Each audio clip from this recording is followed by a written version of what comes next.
കൊടുത്തൊരു മരവടിയുമാണ്. എന്നാൽ പറയട്ടെ, ലോകം ഏതൊരു തലയിൽ മുൾമുടി വെച്ചോ അതേ തലയിൽ സ്വർഗം പൊന്മുടി വയ്ക്കുന്ന ദിവസങ്ങൾ വരുന്നു.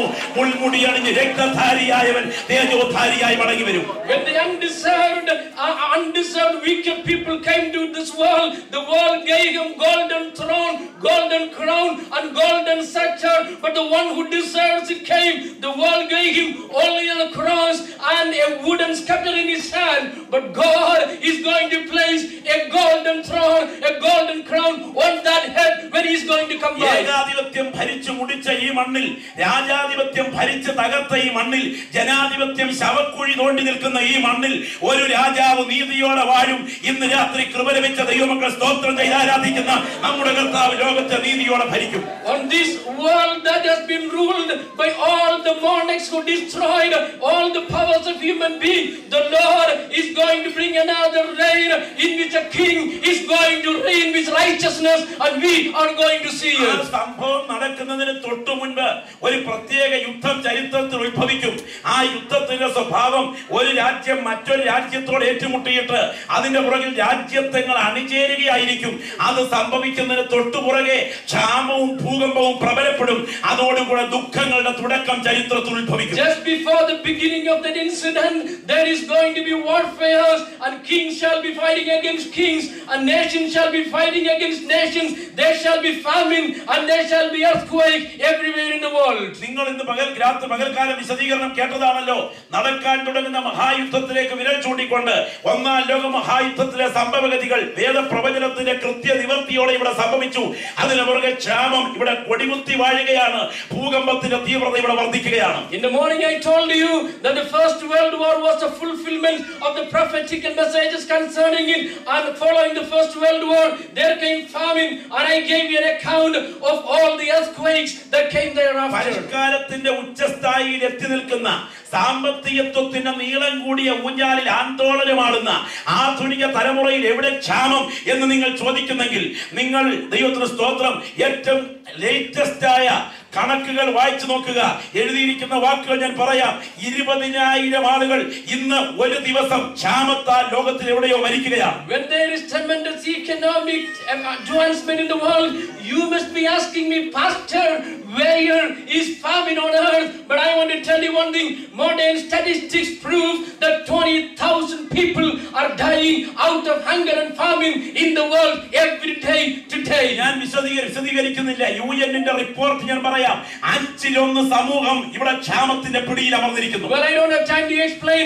I tell you that UN report that 1/5 of the human population is now being caught up by famine. പാകിസ്ഥാന്റെ അടുക്കൽ അഫ്ഗാനിസ്ഥാനിൽ 1 ബില്യൺ ആളുകളാണ് ക്ഷാമത്താൽ ലോകത്തോട് യാത്ര പറഞ്ഞത്. 1 billion people in Afghanistan, close to Pakistan, they are dying out of famine. സമൃദ്ധിയുടെ ഉച്ചസ്ഥായിയിൽ കഴിയുന്ന Britain പോലെയുള്ള രാജ്യങ്ങളിൽ അത് കേൾക്കുന്നത് അരോചകത്വമായിരിക്കാം.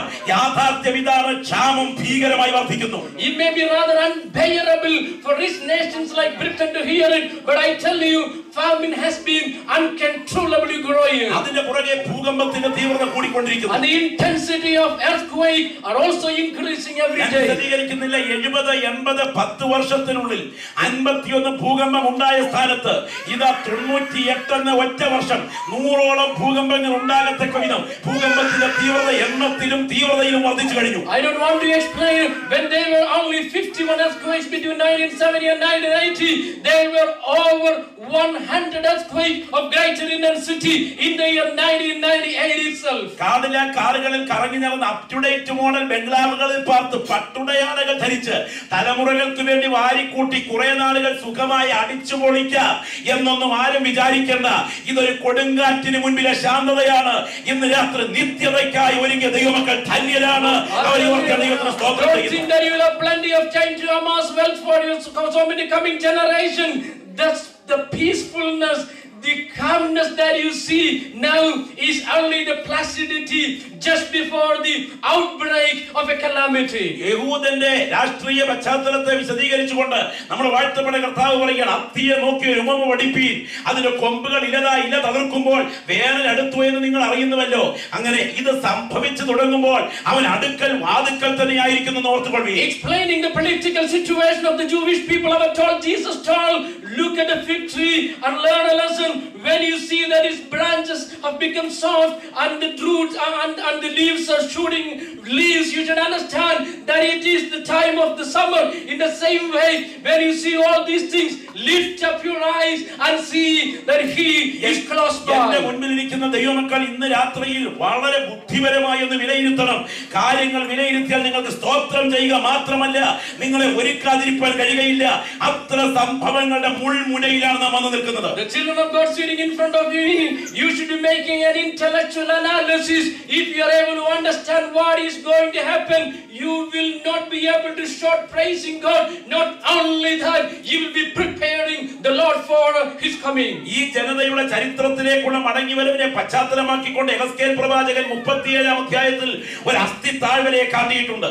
Explaining the historical coming back of the Jewish people in chapter 27, prophet Ezekiel tells us the story of the valley of dry bones. കണ്ണുനീർ താഴ്വര, ഇത് വേദപുസ്തക ഭാഷയിൽ ദുഃഖത്തിന്റെ പ്രതീകമാണ്. And the valley of Achor, the valley of tears, this is the symbol of sorrow in the Bible. താഴ്വരയിൽ ഏറ്റവും ഭീകരമായി ഉണങ്ങിയിരിക്കുന്ന Israel സ്വയം പറയുന്ന ആത്മകഥം അവിടെ എഴുതിയിട്ടുണ്ട്. ഞങ്ങൾ നശിച്ചു, ഞങ്ങളുടെ പ്രത്യാശയ്ക്ക് ഭംഗം വന്നു, ഞങ്ങൾ തീരെ മുടിഞ്ഞിരിക്കുന്നു എന്ന് പറയുമ്പോൾ ദൈവം പറയുന്നു, ഇസ്രായേൽ ഗൃഹമേ, നിങ്ങളുടെ മേൽ തൊക്ക് വെച്ച് മാംസം പിടിപ്പിച്ച് അസ്ഥി കടനകളെ ക്രമീകരിച്ച് താഴ്വരയിൽ സൈന്യമായി എഴുന്നേൽപ്പിച്ച് ഞാൻ നിങ്ങളുടെ പിതാക്കന്മാരുടെ ദേശത്തേക്ക് നിങ്ങളെ മടക്കിക്കൊണ്ടുവരുന്ന അടുത്ത കാലം ചരിത്രത്തിൽ ഉണ്ടാകും. ഇത് കാണുന്ന കൃപ പ്രാപിച്ച ദൈവമക്കൾ കണ്ണുകൾ ഉയർത്തി നോക്കിയിട്ട് വീട്ടിൽ പോകാൻ സമയം അടുത്തു വരുന്നത് കൊണ്ട് ഇന്ന് രാത്രി ആത്മാവിൽ ഒരുക്കപ്പെടേണ്ട രാത്രിയാണ്. The soliloquy of the Jewish people, just like dry bones in the valley, when they say that we are lost, we are destroyed, we are perished, the Lord tells them, no, the children of God, I'm going to send a wind over you and the bones going to come together. There's going to be flesh over it, there's going to be skin over it. I'm going to bring life back to you and I'm going to send you back to the valley and the mountains of the land of Israel. I tell you, the children of God, if that is happening, well, this is the time for the coming of our Lord. ദൈവമക്കൾക്ക് അല്പം ചരിത്രം അറിയാവുന്ന വസ്തുതയാണല്ലോ, 1517 മുതൽ 1917 വരെ 400 വർഷക്കാലം Islamic അറബികളുടെ തുർക്കികളുടെ കരങ്ങളിലിരുന്ന പലസ്തീന്റെ മണ്ണ് ബ്രിട്ടന്റെ നേതൃത്വത്തിൽ 1-ാം ലോക മഹായുദ്ധത്തിൽ മോചിപ്പിച്ച് ആ ദേശത്തേക്ക് യഹൂദന് തിരിച്ചു പ്രവേശനം അനുവദിച്ച ചരിത്ര പശ്ചാത്തലം വസ്തുതകൾ കൊണ്ട് ബോധ്യമാകുമ്പോൾ മറ്റേതൊരു കാലഘട്ടത്തെക്കാൾ നാം ഇന്ന് രാത്രി ബോധവാന്മാരാകണം. ബൈബിൾ പ്രവചനം വ്യക്തമായി വിരൽ ചൂണ്ടുന്ന ഗൗരവമേറിയ കാലത്താണ് ഞാൻ നിങ്ങൾ എത്തി നിൽക്കുന്നത്. Well, I think that you understand the history of very bit. The Jewish nation that have been scattered away from the land of Israel, hallelujah, from the time of 1517 to 1917, 400 years, when that nation was in the hands of the Turks, the Lord removed the Turks from there, gave the nation back to them.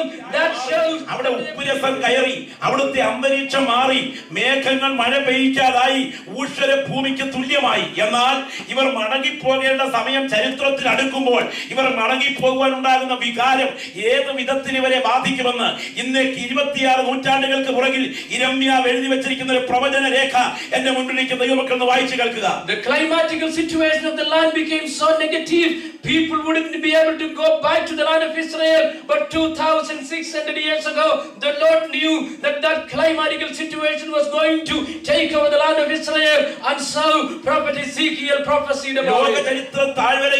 16 ബില്യണോളം വരുന്ന യഹൂദ ജനത ചിതറിക്കിടക്കുമ്പോൾ അവർ വാഗ്ദത്ത നാട്ടിലേക്ക് മടങ്ങിപ്പോകുവാൻ ദൈവം ഉപയോഗിക്കുന്ന കാര്യപരിപാടി ഏത് വിധത്തിലുള്ളതായിരിക്കുമെന്ന് പരിശുദ്ധാത്മാവ് രേഖപ്പെടുത്തി വെച്ചിരിക്കുന്ന പ്രവചന രേഖയും ഇന്ന് രാത്രി നിങ്ങൾ കേൾക്കുമ്പോൾ ഇതിന് സംഭവിച്ച ചരിത്ര വസ്തുതകളും ഒന്ന് കോർത്തിണക്കി കഴിഞ്ഞാൽ പ്രവചനത്തിന്റെ സത്യസന്ധതയോർത്ത് നമുക്ക് സ്തോത്രം ചെയ്യാൻ അവസരം ഉണ്ടാകുമെന്ന് മാത്രമല്ല, എന്നെ മുന്നിലിരിക്കുന്ന ദൈവമക്കൾ നിത്യതയ്ക്കായി ഒരു പടിയുടെ ഒരുങ്ങാതിരിക്കയില്ല. 16 billion of the Jewish people scattered all over the world. When when they had no possibility of coming back to the land of Israel, God the Almighty worked such a way in the world that political situations became helpful for them to go back to the land of Israel. When we analyze it, well, my children of God, we will have but to praise God. യേശു ക്രിസ്തുവിനെ ക്രൂശിച്ചതോടുകൂടെ യഹൂദന്റെ പാപം അതിന്റെ അത്യുച്ചകോടിയിലെത്തുകയും AD 70 ടൈറ്റസിന്റെ ആക്രമണത്തിൽ 13,56,000 അരിഞ്ഞു വീഴ്ത്തിക്കൊണ്ട് കുതിരയുടെ കടിവാളങ്ങളോളം